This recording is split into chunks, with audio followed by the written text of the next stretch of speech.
দিতে পারবে না বলে। কারণ বাবা তুলার বালিশে কি আর রস আছে? তুলার বালিশ তো রসবিহীন।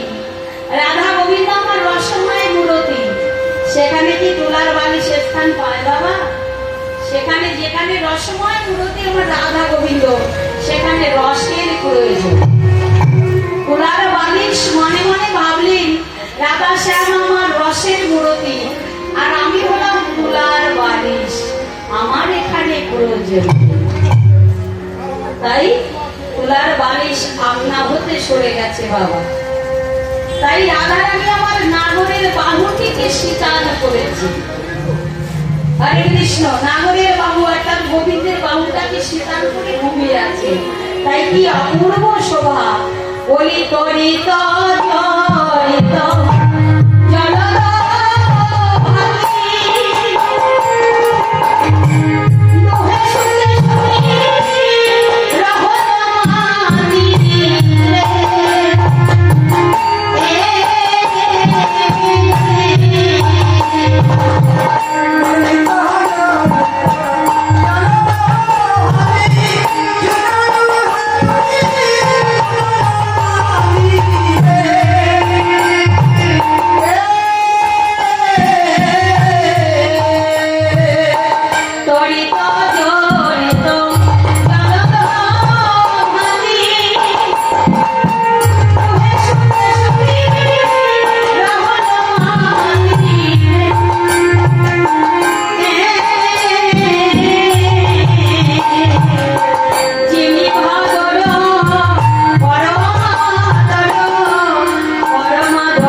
জানেন না?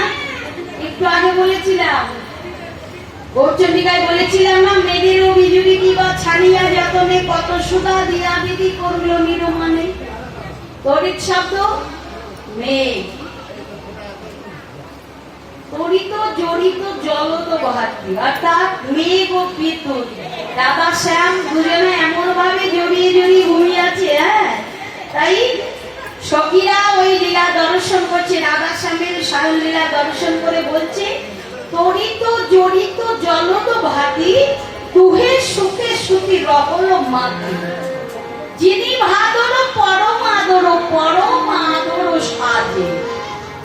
অর্থাৎ যখন আকাশে মেঘ করে, উত্তর আকাশে মেঘের রং কি হয়? কালো। আর সেই মেঘের ফাঁকে ফাঁকে যদি বিদ্যুৎ চমকায়, তাহলে দেখতে কেমন লাগে? অপূর্ব শোভা না?